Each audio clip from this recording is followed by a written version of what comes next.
Welcome back, everybody. This is our third class in JEE Mains previous year question series, fourth chapter Thermal Properties of Matter of class 11th. Before this, we have made two videos in this series, and all of those videos can be found on our YouTube channel. Name of channel is Point Basics, and there is a dedicated playlist for these type of videos. Also, we have started similar series for NEET previous year videos questions also. So if you found these videos useful, then do press the like button, share button, and also subscribe to our channel. When you share and subscribe, it helps a lot to us to grow and keep us motivated. Also, if you want to support us financially, you can scan any of these QR codes and with donate any amount, whatever possible. With this amount in future, we will be able to bring you better quality contents with better quality videos. So with this, let's start today's video. I think we have completed up to question number 25 or something. Yes, this was the last question. I think, yes, this was the last question. And today we will start with question number 26. So in question, when 100 gram of liquid A at 100 degrees Celsius is added to 50 gram of liquid B at 75 degrees Celsius, the temperature of the mixture becomes 90 degree. The temperature of the mixture if 100 gram of liquid A at 100 degrees Celsius to 50 gram of liquid at 50 degrees Celsius will be. So पहले हम क्या करेंगे यहाँ पे? First we will analyze the first part, then second part.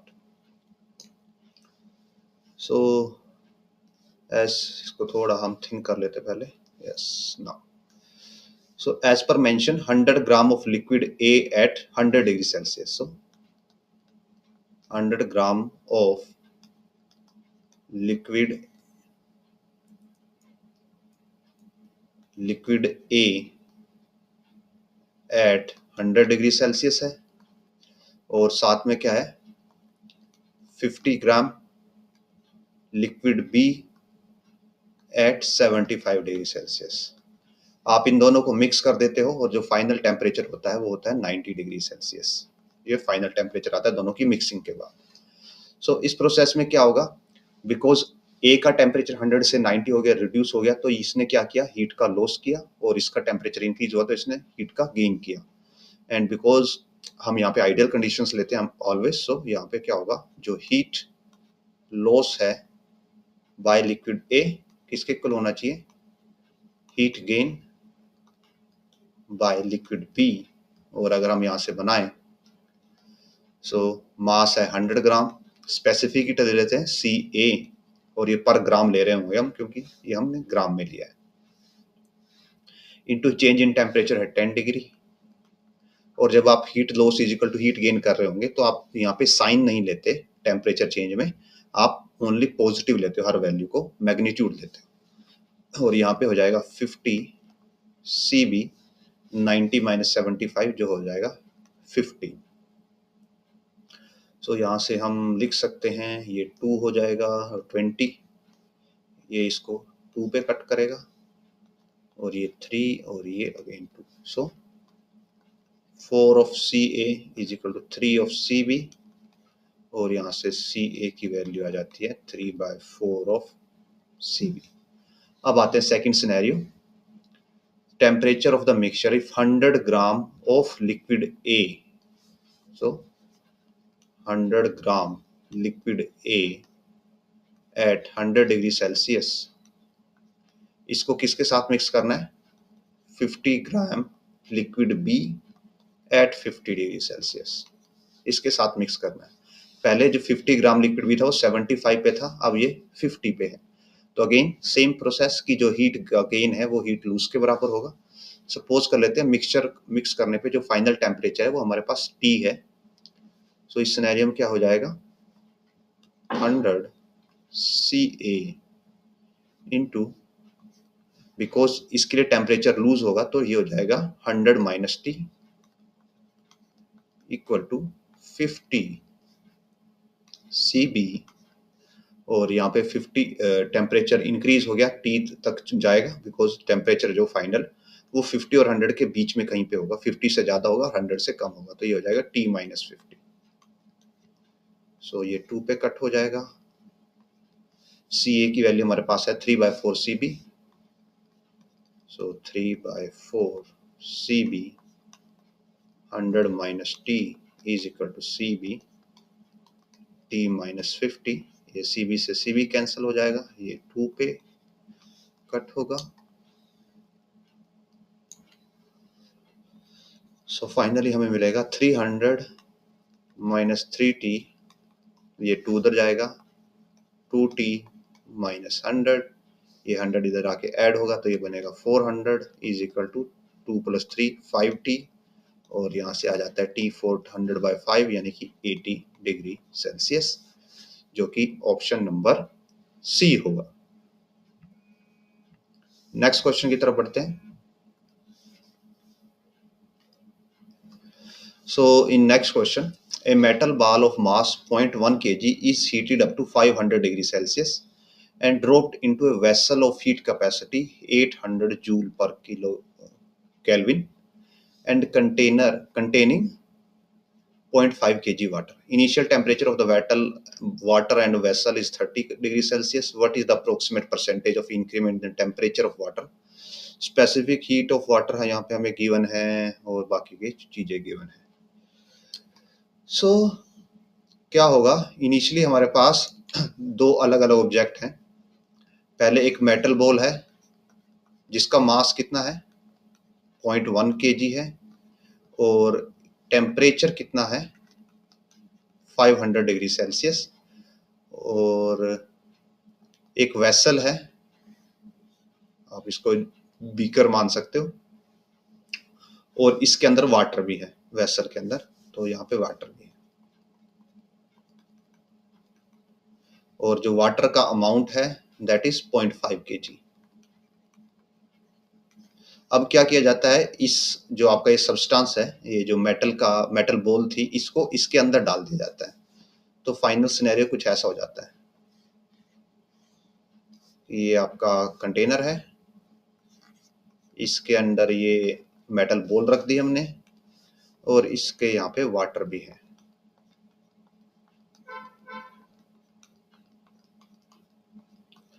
अब because जो water है उसका इनिशियल टेम्परेचर था हमारे पास 30 डिग्री सेल्सियस, और जो ये ऑब्जेक्ट था इसका था 500 डिग्री सेल्सियस। तो जब ये वाटर के अंदर जाएगा तो ये हीट को लूज करेगा, और जब ये हीट को लूज करेगा तो इसका टेम्परेचर डाउन जाएगा, और जो वाटर और वेसल है इन दोनों का टेम्परेचर अप जाएगा 30 से, इसका डिक्रीज होगा 500 टू डाउनवर्ड, और जो वाटर वेसल है उसका टेम्परेचर इंक्रीज होगा 30 से अपवर्ड। तो अब हमें ये बताना है कि जो चेंज इन परसेंटेज टेम्परेचर है वाटर के लिए, उसका जो चेंज है उसका परसेंटेज कितना होगा। तो हम यहाँ पे मान लेते हैं फर्स्ट ऑफ ऑल कि जो फाइनल टेम्परेचर होगा वो T होगा पूरे सिस्टम का, और फिर हम T minus 30/T into 100 calculate करेंगे। ओके, सो जो आपका ये मेटल बॉल है ये तो टेम्परेचर को लूज करेगी या हीट को लूज करेगी, और जो मेटल और कंटेनर और वाटर है ये हीट को गेन करेंगे। सो क्या होगा, heat lost by ball is equal to heat gain by container slash water। दोनों यहाँ पे हीट को गेन करेंगे और जो बॉल है वो हीट को लूज करेगी। तो अगर बॉल का फाइनल टेम्परेचर T है तो उसने कितनी हीट लूज की, that is MC delta T, because state में कोई चेंज नहीं आया बॉल की, तो ये हो जाएगा 0.1 स्पेसिफिक हीट ऑफ मेटल, जो मेटल है दैट इज 400 जूल पर केजी पर कैलोरी। सो 400 इंटू बॉल का इनिशियल टेम्परेचर 500 था, फाइनल टेम्परेचर T है, इक्वल्स टू वाटर भी हीट गेन करेगा, तो वाटर के लिए कितना मास है 0.5 kg है, 0.5 इंटू T माइनस 30, ये चेंज इन टेम्परेचर, और स्पेसिफिक हीट है वाटर की यहाँ पे 4200, प्लस जो ये हमारा मेटल का जो हमारा कंटेनर है, कंटेनर भी यहाँ पे क्या करेगा टेम्परेचर गेन करेगा, और टेम्परेचर गेन होने से ये हीट गेन करेगा। तो वो हीट गेन क्या होगी इसके लिए, बिकॉज अगर आप इसका कोफिशिएंट देखें हीट कैपेसिटी का, वो क्या है 800 जूल पर केल्विन। ये यहाँ पे मास ऑलरेडी इसके अंदर कैलकुलेटेड है, तो यहाँ पे हम क्या होगा just 800 into change in temperature. Because अगर आप बाकी की स्पेसिफिक हीट देखोगे, वाटर की जूल पर केजी है, और जो ये मेटल है इसकी भी पर केजी है स्पेसिफिक हीट, बट यहाँ पे स्पेसिफिक हीट नहीं, हीट कैपेसिटी गिवन है। अगर हीट कैपेसिटी गिवन होती है तो उसके अंदर मास ऑलरेडी होता है। तो जो आपके पास ये फॉर्मूला होता है एम सी डेल्टा टी, यहाँ पे सी स्पेसिफिक हीट है, यानी कि हीट रिक्वायर्ड पर केजी या पर gram depending upon the unit use, और अगर आप एमसी ले लेते हो तो ये है आपके पास हीट कैपेसिटी। सो ये ऑलरेडी 800 है, और इसको जस्ट हमें डेल्टा टी से मल्टीप्लाई करना है, जो कि हो जाएगा अगेन टी माइनस 30। तो जस्ट अब कैलकुलेशन करनी है हमें, ये 40 बचेगा यहाँ पे, 40 इंटू 500 ये हो जाएगा 20,000 minus 40t is equal to, ये 0.5 है, और 0.5 इसको मल्टीप्लाई होगा तो ये 420 इंटू 5 बचेगा, 420 into 5 into T minus 30 plus 800t minus 24,000। Further लेके जाते हैं कैलकुलेशन में, तो ये आपको देगा 200 इंटू प्लस 100 यानी 2100, और 2100 को टी से मल्टीप्लाई करते हैं तो 2100 टी, और इसको 30 से मल्टीप्लाई करेंगे सो 63,000।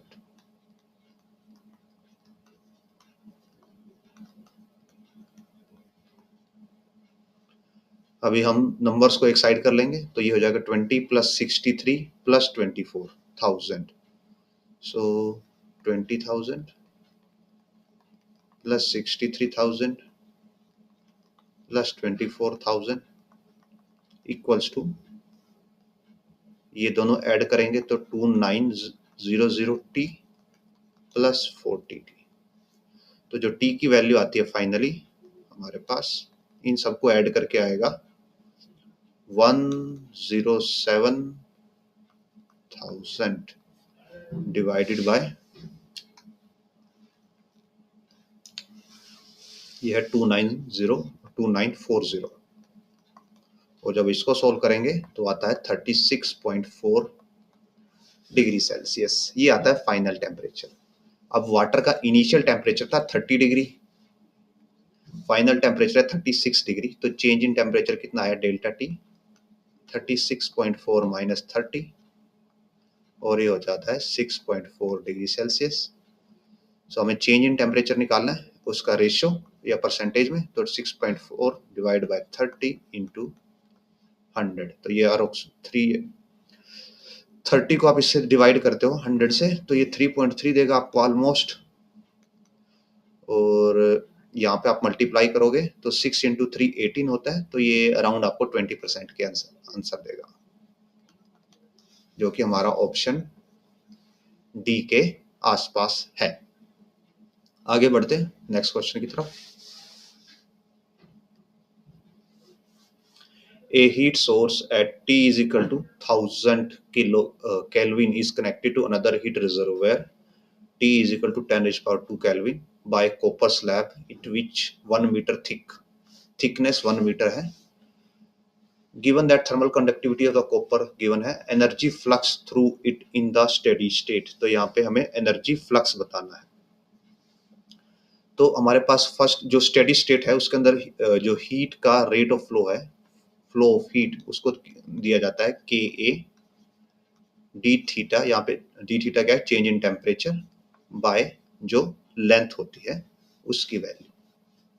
तो अगर हमें यहाँ पे फ्लक्स बताना हो तो जस्ट क्या क्या दिया जाता है, इसको एरिया से डिवाइड कर दिया जाता है। So 1 by A D Q by D T, ये हो जाता है एनर्जी फ्लक्स, और इसकी वैल्यू बच जाएगी, यहाँ पे ए कैंसिल हो जाएगा तो ये हो जाएगा के D theta bye D L. के की वैल्यू है हमारे पास इन ये thermal conductivity that is 1/10। D theta change in temperature, तो 1000 एक 100 है तो 900 का चेंज हो जाएगा, और जो लेंथ है वो थिकनेस के इक्वल होगी तो यहाँ पे वो 1 है। सो डिवाइड करके सोल्व होता है 90। ऑप्शन ए है जो हमारा वो मैच करता है राइट आंसर के साथ।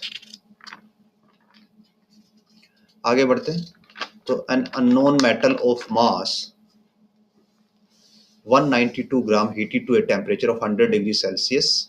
तो मास पता नहीं, इनिशियल टेम्परेचर नहीं पता, पर उसको 100 डिग्री सेल्सियस तक गर्म किया गया है। अननोन मेटल, सॉरी मास पता है हमें, मेटल का नहीं पता। उसका मास पता है, इनिशियल टेम्परेचर नहीं पता, उसको 100 डिग्री सेल्सियस तक गर्म किया जाता है। When immersed into brass calorimeter of mass 128 gram, तो कैलोरीमीटर का मास 128 ग्राम है, containing 240 gram water at 8.4 degree Celsius. Calculate the specific unknown heat of the unknown metal if water temperature stabilizes at 21.5 degree Celsius. Specific heat of the brass यहाँ पे given है, और water की specific heat हमें as usual already पता है। तो हम क्या मान लेते हैं, late C be the specific heat of unknown metal।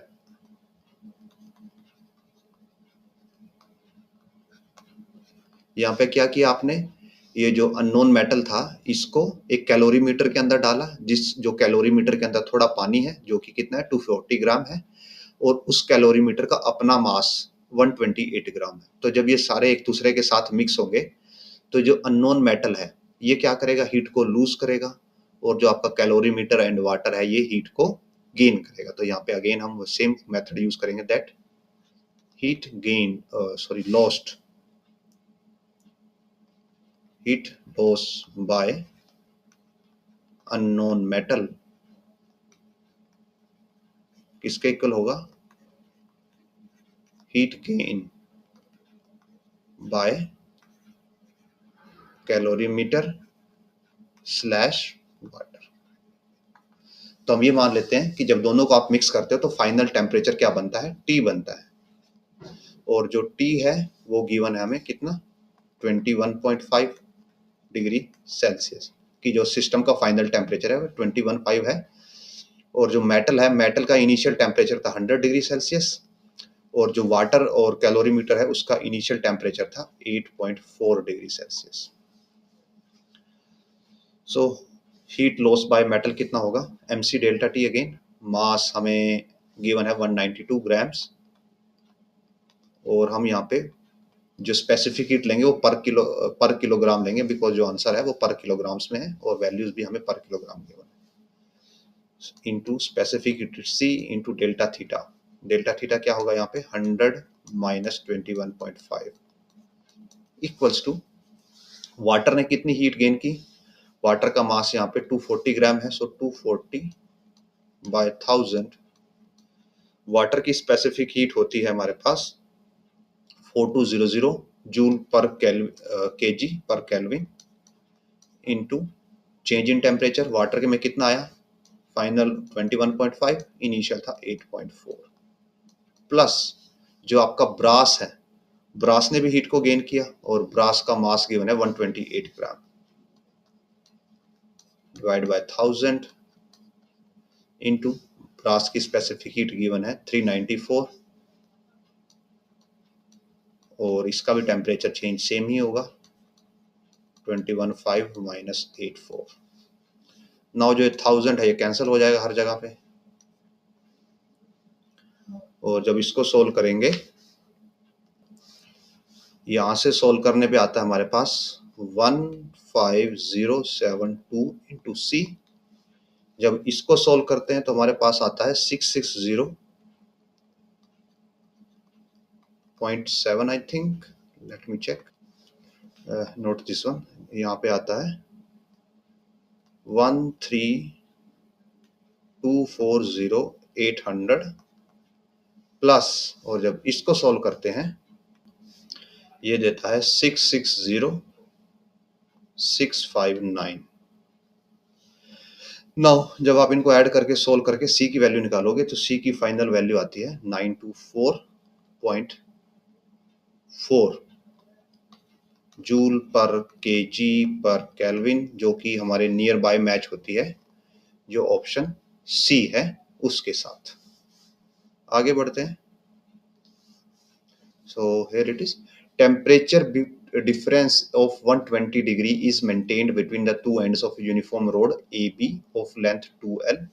तो जो AB है इसकी लेंथ आपके पास 2L मेंशन है, और ये लेंथ, ये वाला पार्ट L/2 है, P वाला पार्ट L है, तो ये वाला पार्ट भी आपके पास क्या हो जाएगा, L/2 ही हो जाएगा, और ऊपर वाला पार्ट L/4 गिवन है। अनदर बेंड रोड PQ, ये जो बेंड वाली रोड है PQ of same area cross section as AB and length 3L/2 is connected across AB in steady state temperature difference between P and Q। तो आपको P point और Q point के बीच का temperature difference यहाँ पे बताना है, और वो कितने के आसपास होगा। तो जो ये टाइप का क्वेश्चन है इसको आप एनालॉजी से करोगे, डायरेक्ट से नहीं करोगे।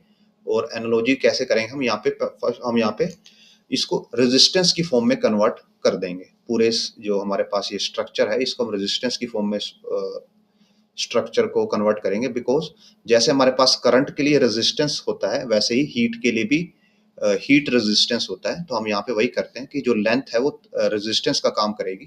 तो जो आपका AP है ये एक रेजिस्टेंस का काम करेगा जिसकी लेंथ होगी हमारे पास L/2। ऐसे ये हमारा P पॉइंट हो गया, यहाँ पे हमारा A पॉइंट है। P से Q तक का जो रेजिस्टेंस है वो किसके प्रोपोर्शनल होगा, वो लेंथ L के प्रोपोर्शनल होगा। और Q से B तक का जो रेजिस्टेंस है वो अगेन लेंथ L/2 के प्रोपोर्शनल होगा। और P और Q के बीच में जो ये वाला अपर पार्ट है ये L/4 है, तो ये L/4 के प्रोपोर्शनल होगा। यहाँ पे बीच में अगेन सेम लेंथ है तो ये L के प्रोपोर्शनल होगा, बिकॉज ये वाली लेंथ P और Q के बीच में सेम रहेगी।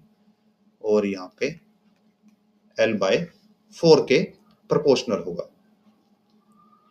नाउ जैसे हम नॉर्मल रेजिस्टेंस को सोल्व करते हैं, अगर दो रेजिस्टेंस यहाँ पे सीरीज में हो, जैसे ये वाला रेजिस्टेंस और ये वाला रेजिस्टेंस तीनों सीरीज में है, तो हम क्या कर सकते हैं, तीनों को ऐड कर सकते हैं। तो हमारा फाइनल सर्किट ऐसा बन जाएगा, ये L/2 है, ये L है, ये Q पॉइंट है, ये P पॉइंट है, ये L/2 के प्रोपोर्शनल है, ये P पॉइंट है, और P से Q के बीच में जो अपर वाला पार्ट है ये हो जाएगा L/4 प्लस L/4 यानी L/2 प्लस L 3L/2। ये हमारे पास ऐसे हो जाएगा। और अब ये दोनों किस में है, पैरेलल में है, तो हम यहाँ से कंबाइंड रेजिस्टेंस निकाल सकते हैं।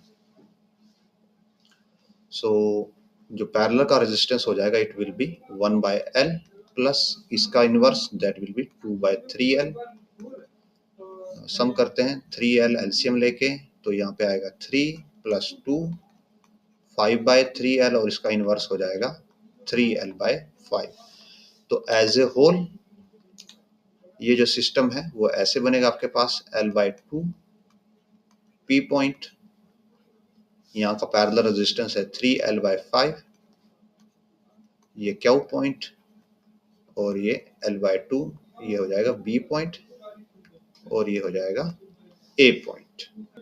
नाउ अब हम निकालते हैं यहाँ से A और B पॉइंट के बीच का टोटल रेजिस्टेंस। सो हमें ये पता लग गया resistance between P and Q point है किसके प्रोपोर्शनल है, 3L/5 के। और resistance between A and B points, तो इसमें क्या होगा, L/2 और L/2 ऐड हो जाएगा, यानी कि L ऐड हो जाएगा। आप L ऐड करते हो 3L/5 में तो ये देगा आपको 8L/5। सो हमारे पास A से B पॉइंट का रेजिस्टेंस है और P से Q पॉइंट का रेजिस्टेंस है, और हम यहाँ पे थर्मल रेजिस्टेंस की बात कर रहे हैं, और ये प्रोपोर्शनल होता है एक्चुअली। यहाँ पे हम K है जो उसको यूज नहीं करने प्रोपोर्शनलिटी कांस्टेंट को। तो अब आते हैं, हमारे पास रेजिस्टेंस आ गया, अब हम आते हैं थर्मल करंट पे।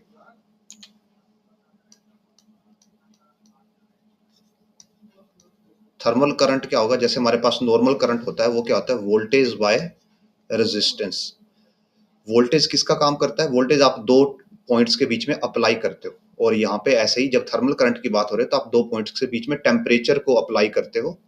सो ये हो जाएगा temperature difference by thermal resistance. और अगर आप ऊपर देखें क्वेश्चन के अंदर तो ये बोला गया है स्टेडी स्टेट। तो स्टेडी स्टेट में क्या होगा, अगर स्टेडी स्टेट है तो जो थर्मल करंट है, thermal current is constant. Steady state के अंदर ये कांस्टेंट होगा, और इसी का यूज करते हैं हम यहाँ पे। ए और बी के बीच का जो हमारे पास टेम्परेचर डिफरेंस है वो 120 डिग्री मेंटेन किया गया है, ए और बी के बीच में 120 डिग्री मेंटेन्ड है।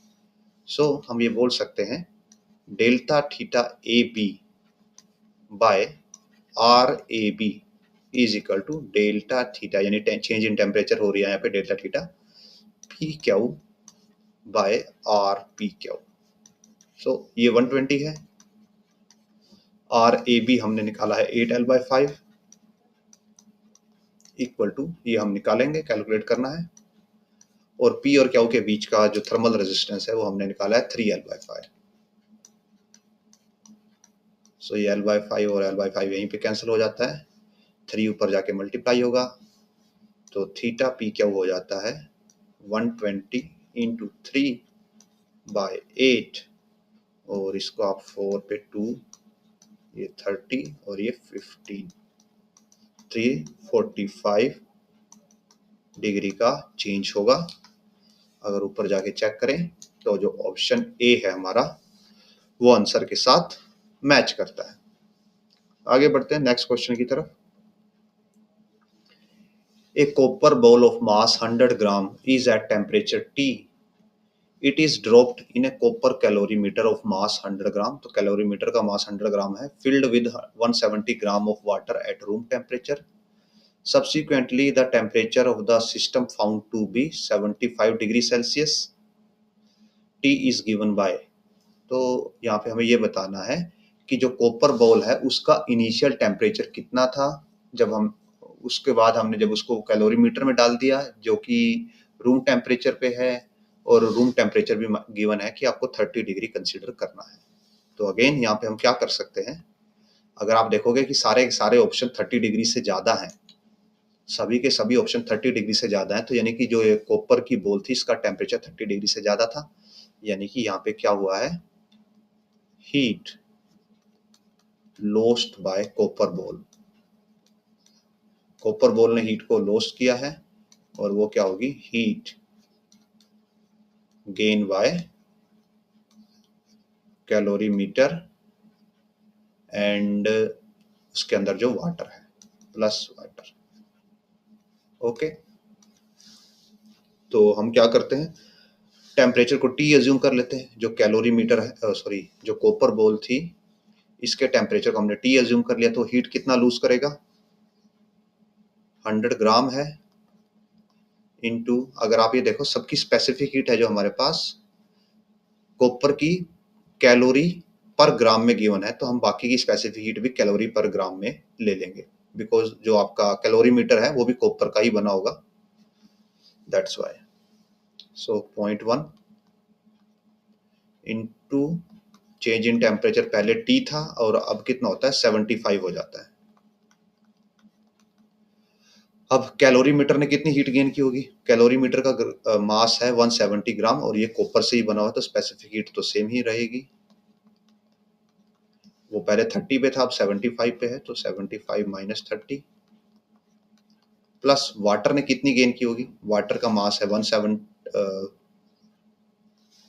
सॉरी कॉपर कैलोरीमीटर का मास 100 ग्राम है, नोट 170। अब यहाँ पे 170 ग्राम ऑफ वाटर आएगा, और जो वाटर की स्पेसिफिक हीट होती है वो होती है 1 कैलोरी पर ग्राम। सो 1 इंटू अगेन यहाँ पे भी 75 माइनस 30। सो अब इसको सोल्व करते हैं, ये आपको 10 देगा, 10 into T 10T minus 10 into 75 750। यहाँ से 10 आएगा और इंटू यहाँ से 45 आएगा, सो 450, यहाँ से 45 इंटू 170 तो ये देता है 7650। ये इधर जाके प्लस हो जाएगा, 10t की वैल्यू आएगी 8850 और t आ जाता है 885 डिग्री सेल्सियस, जो कि ऑप्शन यहाँ पे डी है। आगे बढ़ते हैं नेक्स्ट क्वेश्चन की तरफ। In an experiment, a sphere of aluminium mass of 0.2 kg is heated up to 150 degrees Celsius. Immediately put into water of volume 150 cc at 27 degrees Celsius, kept in a calorimeter of water equivalent 0.0025 kg. Final temperature of the system यहाँ पे 40 degree Celsius है, तो specific heat of the aluminium यहाँ पे हमें बतानी है। तो अगेन यहाँ पे क्या होगा, heat loss by aluminium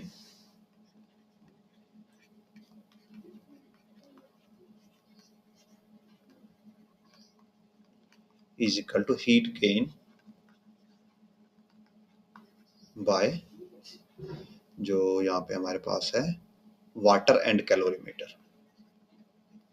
water plus calorimeter. So specific heat को एल्यूमिनियम की जो हमें कैलकुलेट करनी है, इसको हम C अज्यूम कर लेते हैं। तो कितनी हीट को लूज किया होगा उसने, mc डेल्टा टी के इक्वल, और बिकॉज सभी आंसर पर केजी में है तो हम स्पेसिफिक हीट पर केजी ही अज्यूम कर रहे हैं।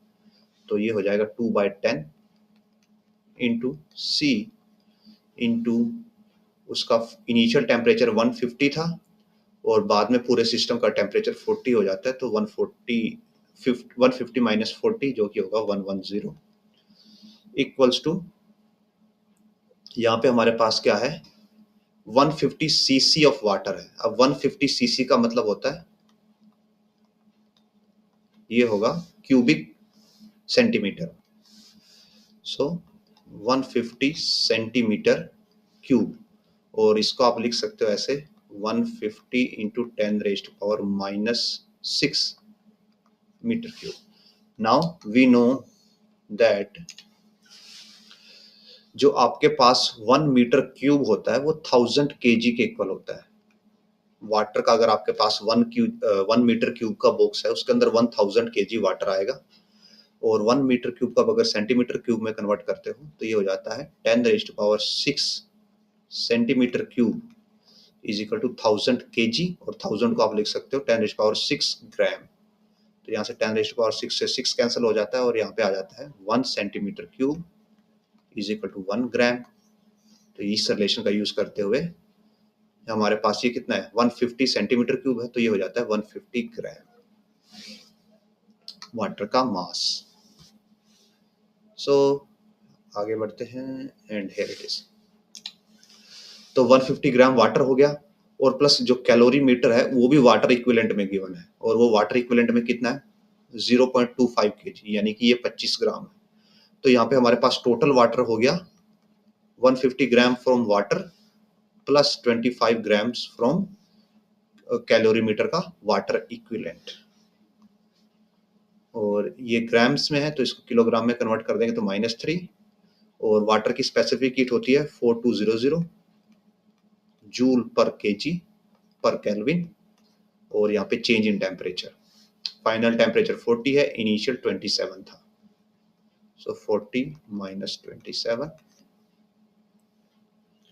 ये यहाँ से कट हो गया, सो 22C इज इक्वल टू, ये 10⁻⁻³ है, ये यहाँ पे 10⁻² है, तो इसको आप लिख सकते हो 175 इंटू 4.2, और ये हो जाएगा 13।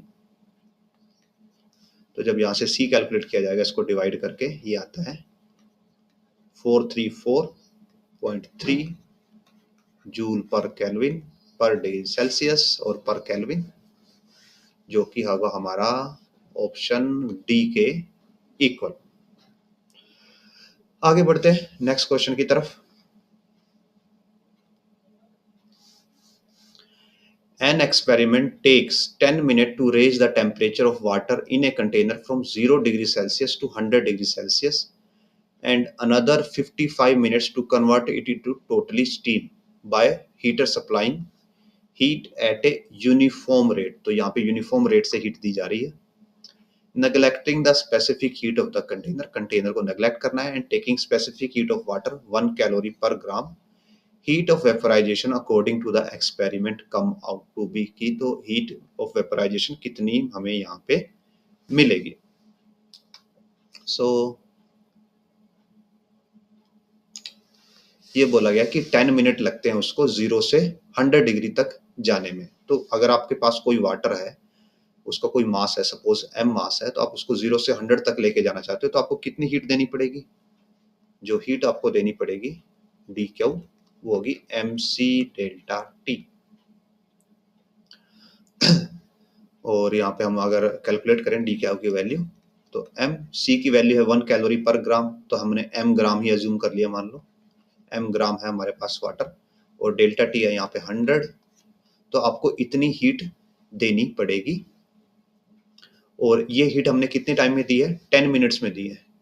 तो जो हमारा dq बाई dt है, यानी कि जो हम हीट सप्लाई कर रहे हैं, जो रेट है हीट सप्लाई करने का, वो हो जाएगा 100 m बाई t 10 मिनट्स यानी कि 600 सेकेंड्स. तो ये हो गया m बाय 6. ये क्या है? Rate of supply of heat. तो हम इस रेट से हीट सप्लाई करते हैं.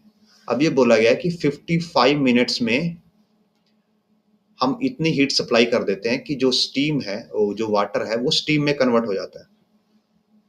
तो ये तो हमने 1 सेकंड में हीट सप्लाई किया, तो 55 मिनट्स में टोटल हीट कितनी सप्लाई की होगी हमने, जिसको हम Q2 बोल देते हैं, हीट सप्लाइड इन 55 मिनट्स.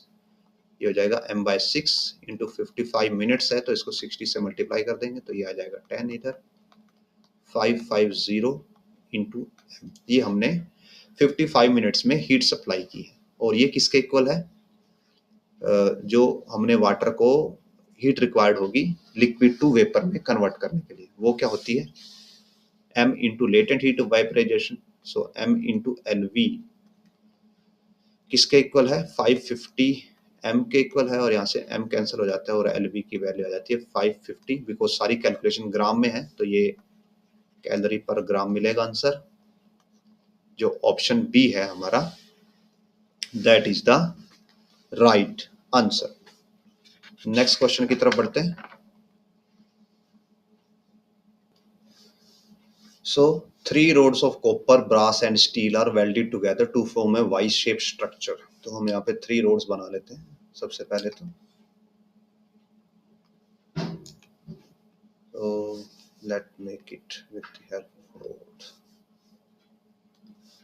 तो सपोज ये पहली रोड है. अब दूसरे कलर से एक और दूसरी रोड बना लेते हैं, और थर्ड कलर से थर्ड रोड बना लेते हैं. तो ये हमारे पास 3 रोड्स हो गए. अब ये बोला गया है एरिया ऑफ क्रॉस सेक्शन सबका सेम है 4 centimetre square. End of copper road is maintained eight 100 degree Celsius. तो मान लो ये कॉपर की है सी, तो इसका एंड 100 डिग्री सेल्सियस पे है. As where ends the brass and steel are kept at 0. तो ब्रास और स्टील 0 पे है.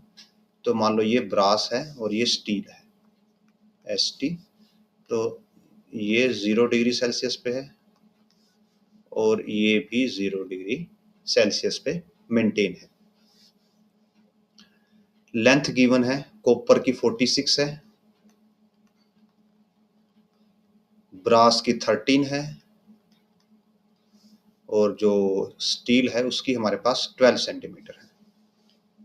Rod are thermally insulated from the surrounding except the ends. Thermal conductivity given है CGHS यूनिट्स में. तो rate of flow of heat बताना है copper road का कि कितना होगा. तो इस टाइप के क्वेश्चंस को आपको क्या सोल्व करते हुए क्या ध्यान में रखना है कि आप ये मान के चलोगे कि जो हीट है, अब यहाँ पे जो हीट फ्लो होगी वो कॉपर वाली रोड से डाउनवर्ड फ्लो होगी, मींस कॉपर से आउटवर्ड निकलेगी और डिस्ट्रीब्यूट हो जाएगी किसके अंदर, ब्रास के अंदर और स्टील के अंदर। तो हम ये मान के चलेंगे कि जो rate of flow of heat है, rate of flow of heat is constant, means यहां से जो रेट का फ्लो है, हीट का फ्लो है, वही उतना यहीं से और उतना ही यहीं से है, हर जगह से। नॉट कांस्टेंट, आप ये बोल सकते हो इन शॉर्ट इसको, that rate of flow of heat constant है किस वे में, कि कॉपर से जो रेट ऑफ फ्लो है वो बाकी के दोनों का सम है। और इसको आप ऐसे बोलोगे D Q by D T, जो rate of flow from copper है वो किसके इक्वल होगा, D Q by D T from brass plus D Q by D T from steel. तो हमारे पास जो D Q by D T होता है उसका फॉर्मूला है ऑलरेडी, जो रेट ऑफ फ्लो होता है, इट इज के times area times D theta bye D L. D theta is change in temperature और डी एल लेंथ होती है, ए एरिया होता है और के होता है हमारे पास थर्मल कंडक्टिविटी। नाउ अब चेंज इन टेम्परेचर के लिए हमें क्या करना पड़ेगा, यहाँ पे एक टेम्परेचर अज्यूम करना पड़ेगा कि सपोज कर लेते हैं हम यहाँ पे जो टेम्परेचर है वो टी है, तभी हम कैलकुलेशंस कर पाएंगे। सो कैलकुलेशन स्टार्ट करते हैं और बाकी हम यूनिट्स ही देख लेते हैं, यूनिट्स लिख लेते हैं। यहाँ पे जो थर्मल कंडक्टिविटी है कॉपर की 0.92 है, ब्रास की 0.26 और जो स्टील है, स्टील की है हमारे पास 0.12। और ये CGHS यूनिट्स में है तो हम इनको एज इट इज लेके चलेंगे, बिकॉज हमें कंपैरिजन करना है। तो कंपैरिजन में अगर कोई इनकी यूनिट होती भी है तो कैंसल आउट हो जाएगी। तो कॉपर के लिए लिखते हैं, जो K है, K की वैल्यू है 0.92, एरिया हम A रखते हैं as it is because area सबका सेम है, और इसके लिए जो टेम्परेचर का डिफरेंस होगा वो होगा 100 माइनस टी डिवाइडेड बाय, यहाँ पे होता है लेंथ, और जो इसकी लेंथ है वो है 46 सेंटीमीटर इक्वल्स टू। अब आते हैं ब्रास के लिए। ब्रास के लिए जो K है हमारा that is 0.26 into area A, temperature का चेंज है T और जो लेंथ है वो है 13 सेंटीमीटर, प्लस स्टील के लिए 0.12 into A into change in temperature T है अगेन, और जो लेंथ है वो हमारे पास है 12 सेंटीमीटर।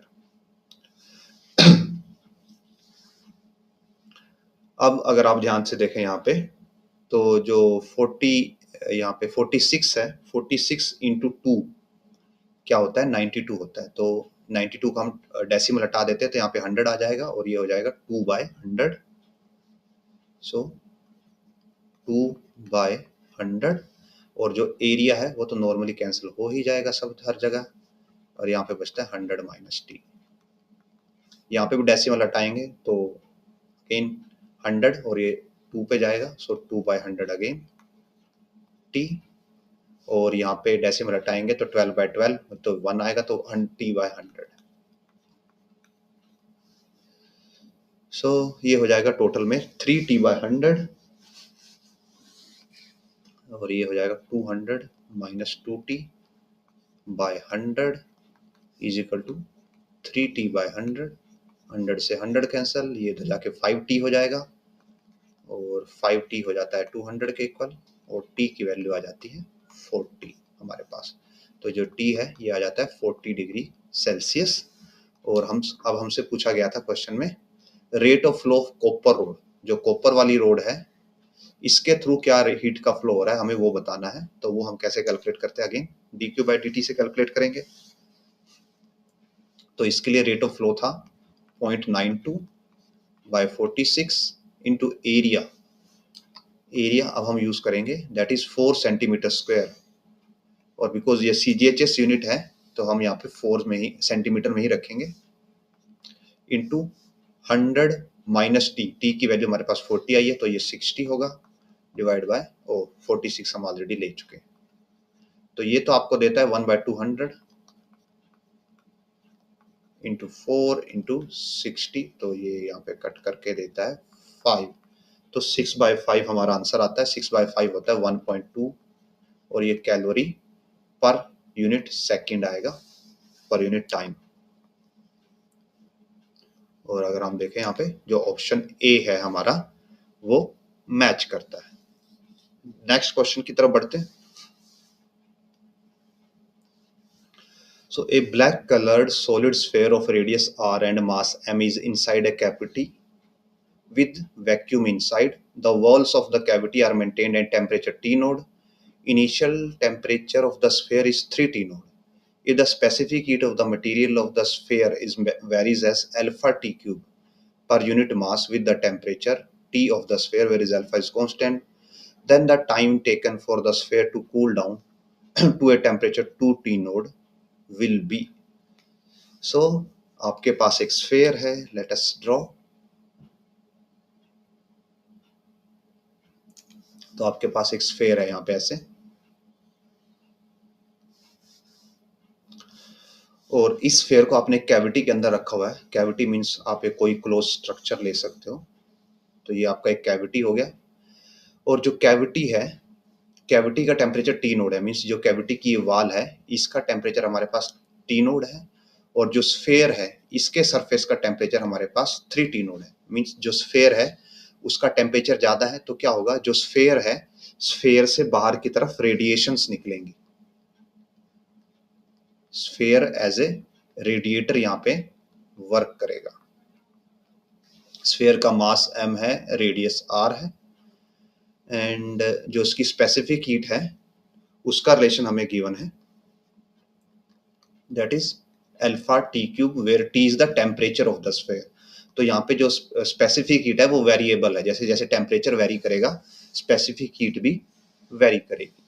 तो अब हमें ये बताना है कि जब स्फेयर रेडिएशन एमिट करेगा तो इसका टेम्परेचर डिक्रीज होगा। तो इसका जो फाइनल टेम्परेचर जब 2T नोड हो जाता है तो उसमें कितना टाइम लगेगा हमें ये बताना है। तो जो स्फेयर है उसका टेम्परेचर 3T नोड से 2T नोड हो जाता है, और इस ड्यूरेशन का हमें टाइम बताना है। जो सराउंडिंग है, सराउंडिंग का टेम्परेचर हमारे पास T नोड है, स्फेयर का इनिशियल टेम्परेचर 3T नोड है। तो जो हमारे पास स्टीफन्स लॉ होता है उसमें हमारे पास होता है that D theta bye D T, यानी कि चेंज इन टेम्परेचर जो का रेट है जो हमारे पास, it is minus sigma A E. Sigma Stefan's constant, A is area, E is the emissivity, black body के लिए 1 माना जाता है, इनटू एम मास है, और एस है जो हमारे पास ये होती है स्पेसिफिक हीट, जो हम यहाँ पे सी यूज कर रहे हैं तो सी ही यूज करते हैं, multiply by temperature of the object जो स्फेयर है, माइनस ये सराउंडिंग का यहाँ पे हमारे पास टेम्परेचर होता है। तो ये हमारे पास एक डिफरेंशियल इक्वेशन होती है स्टीफन्स लॉ की। तो अब हम क्या करते हैं, बिकॉज हमें टाइम की वैल्यू यहाँ पे कैलकुलेट करनी है, तो हम इसमें एक इंटीग्रेशन फॉर्म करेंगे dt के लिए और थीटा के लिए, बिकॉज हमारे पास थीटा की भी वेरिएशन है और टाइम की भी वेरिएशन है। So let us do it. तो क्या करते हैं, जो आपकी ये वाली टर्म है इसको इधर ले आते हैं। सो ये हो जाएगा हमारे पास, सो ये बन जाता है D theta by theta 4 minus theta naught 4 is equal to minus sigma A E M C into D T. ये हमारे पास हो गया। जो सी है, सी की वैल्यू पुट कर देते हैं, सी की वैल्यू है alpha T cube.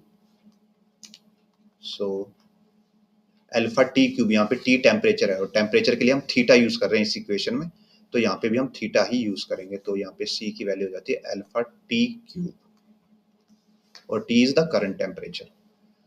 So D theta by theta 4 minus theta naught 4 is equal to minus sigma A E M alpha, यहाँ पे थीटा क्यूब आता है। अब ये थीटा इधर जाएगा बिकॉज हम थीटा को इधर इंटीग्रेट कर रहे हैं, और यहाँ पे हो जाता है dt।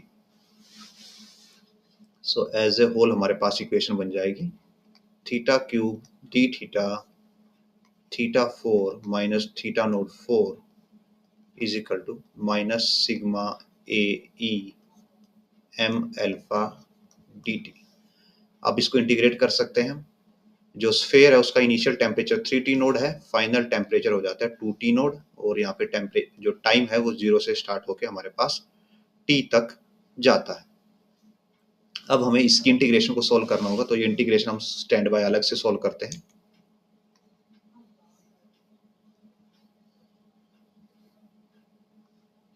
इसको हम कॉपी कर लेते हैं इधर और इसको सेपरेटली सोल्व करते हैं।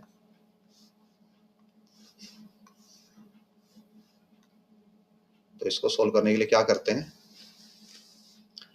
कि जो ये लोअर वाला पार्ट है इसको हम x मान लेते हैं। x is equal to theta 4 by theta naught 4। तो यहाँ से जो dx हो जाएगा, dx आ जाएगा 4, बिकॉज थीटा नोट तो कांस्टेंट है, ये सराउंडिंग का टेम्परेचर है तो ये चेंज नहीं होगा। ये थीटा है जो स्फेयर का टेम्परेचर है, ये चेंज होता है। सो 4 theta cube into D theta, और यहाँ से आप देख सकते हैं जो थीटा क्यूब डी थीटा है इसकी वैल्यू आ जाएगी, थीटा क्यूब डी थीटा की वैल्यू आ जाएगी dx बाय 4। तो ये वैल्यूज इधर पुट करें हम अगर नॉर्मल इंटीग्रेशन में, तो थीटा क्यूब डी थीटा की वैल्यू है dx बाय 4, और जो लोअर वाला इसको तो हमने x मान लिया था तो ये हो गया 1 बाय x। तो ये हो जाता है 1 बाय 4 dx बाय x, और इसको इंटीग्रेट करोगे आप तो ये आपको देता है जस्ट ln x। और अब हम यहाँ पे x की वैल्यू पुट कर देते हैं, 1 बाय 4 ln जो x है हमारा that is theta 4 minus theta naught 4, और जो इसकी हमारे पास लिमिट्स हैं that is 3 theta naught 3t naught by 2t naught, ये हमारे पास इसकी लिमिट्स हैं। तो अब हम ये लिमिट्स पुट कर देते हैं, तो लिमिट पुट करके हमें मिलेगा 1 by 4 as it is ln, यहाँ पे हम पुट करेंगे पहले अपर लिमिट पुट करते हैं, तो 2t का पावर 4 जब हम करेंगे तो ये 32t नोड हो जाएगा। एनवायरनमेंट का टेम्परेचर हमारे पास कितना है, t नोड है, सो माइनस t नोड का 4, और ये भी 4 होगा। ये पहली लिमिट पुट हो जाती है, माइनस दूसरी लिमिट पुट करेंगे, ये पुट होगा 3 का जो 3 की पावर 4 जब हम करेंगे तो वो बनता है हमारे पास 81 t node power 4 minus t node power 4, because जो थीटा नोड है, थीटा नोड हमारा क्या है, t नोड के इक्वल है एनवायरनमेंट का टेम्परेचर। 1 बाय 4 बाहर है और ये ln है। अब आपको पता है जो ln का रूल होता है दैट अगर आपके पास ln a minus ln b है तो उसको आप क्या लिख सकते हो, ln a बाय b। तो 1 बाय 4 एज इट इज, ये ln, यहाँ पे बचता है 31 हमारे पास, नोट 2 रेज टू पावर 4 16 होता है, सॉरी हमने 32 लिख दिया इसको, ये 16 होता है। तो 16 माइनस टी नोट से 15 टी नोट बाय की पावर 4 बचेगा, और यहाँ पे बचेगा 18 टी नोट की पावर हमारे पास 4। सो ये जो 4 है ये एक दूसरे से कैंसिल हो जाएंगे, और ये बचता है ln, सो ये और ये 80 है। 15 बाय 80 को आप कैंसिल कर सकते हो 5 पे, ये 3 और ये 16, सो ln 3 बाय 16, और साथ में 1 बाय 4 है। तो अब इस वैल्यू का हम वहां पे यूज करेंगे, यहाँ पे यूज करते हैं, इसको सोल्व करके मिलता है 1 by 4 ln 3 by 16 is equal to minus sigma A E M alpha, और इसको इंटीग्रेट करके हमें जस्ट मिलता है t। अब यहाँ से जो नेगेटिव साइन है वो ln में एडजस्ट कर देते हैं, ये इनवर्स हो जाएगा, सो 1 बाय 4 ln 16 बाय 3, और ये एम अल्फा सिग्मा ए ई यहाँ पे आ जाएगा इज इक्वल टू टी हो जाता है। और जब इनको प्रॉपर वे में आप एडजस्ट करोगे तो ये देता है एम अल्फा बाय जो एरिया है that will be 4 pi R square, और 4 इंटू 4 हो जाएगा 16 पाई आर स्क्वायर, और यहाँ पे सिग्मा ई बचता है इज इक्वल टू और into sorry ln 16 by E is equal to T. जो मिसिविटी है इसको आप 1 भी यूज कर सकते हो बिकॉज ब्लैक बॉडी है। सो हियर हम यहाँ पे कंपेयर करें आंसर को, तो हमारा 16/3 ln आ रहा है, दैट इज इक्वल ओके। और जो एरिया है वो 16 पाई बाय स्क्वायर आ रहा है बिकॉज हमारे पास 1/4 एडिशनल था, तो 4 into 4 16 pi by square square हो गया था। और यहाँ पे ई मिसिंग है, वाई बिकॉज इसको 1 अज्यूम कर लिया गया। सो जो ऑप्शन सी है this is the right answer. So with this इस वीडियो को हम यहीं पे फिनिश करते हैं। होपफुली आपके लिए अंडरस्टैंडेबल रहा होगा जो हमने यहाँ पे कवर किया, और आपकी नॉलेज एनहांसिंग और नॉलेज इंप्रूवमेंट करने वाला रहा होगा ये वीडियो। अगेन अगर आपके कोई डाउट्स हैं या आपके कोई सजेशंस हैं तो आप कमेंट सेक्शन में छोड़ सकते हैं, I will try to answer them all. And again अगर वीडियो पसंद आए तो लाइक कीजिए, शेयर कीजिए, चैनल को सब्सक्राइब कीजिए, और if possible do make some donation, it helps a lot to keep these videos alive, this series alive, and our channel also alive. And again, we will meet in next video with more content such like that. Till then, keep on sharing, keep on watching.